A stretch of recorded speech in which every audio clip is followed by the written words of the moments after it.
I can assist. I don't know what makes people tick that would do something as senseless as this.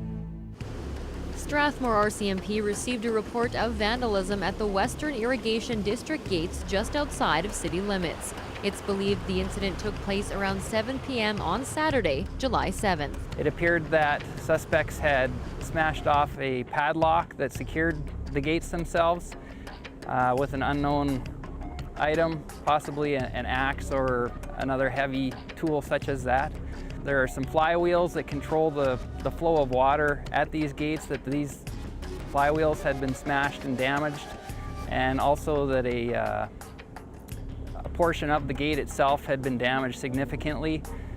They adjusted the gates, so actually bent some of the stems in the structure, and we have temporarily fixed them, but the parts are very expensive and tens of thousands of dollars to repair, and so there was damage done.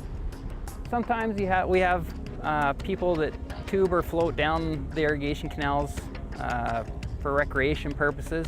It's possible that the suspects could have floated down to this point and then committed the offenses and left the area on foot or been picked up by somebody else.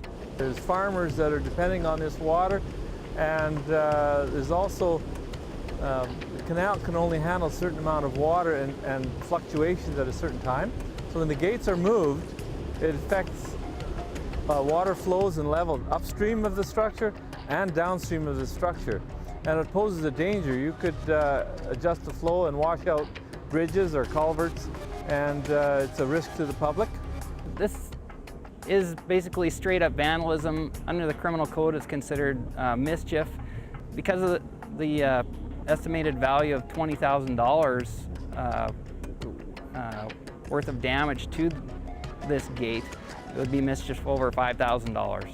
So a pretty significant criminal code charge. It's a peaceful countryside, and I know that the public does come along the canal and they walk along the canal banks, and they enjoy the canals and the water flowing, but the water is very controlled, and these structures do control the water, and when someone else is controlling the water, they don't know what they're doing, that's a problem.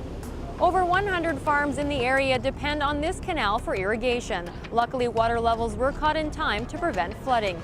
Now, Crime Stoppers could pay you a cash reward of up to $2,000 for information on this or any unsolved crime, the recovery of stolen property, drugs, or the arrest of any wanted person. Your tips are anonymous and completely confidential. You can talk, type, or text them in. Outside of Chestermere, for Go Calgary, I'm Lisa Wolanski.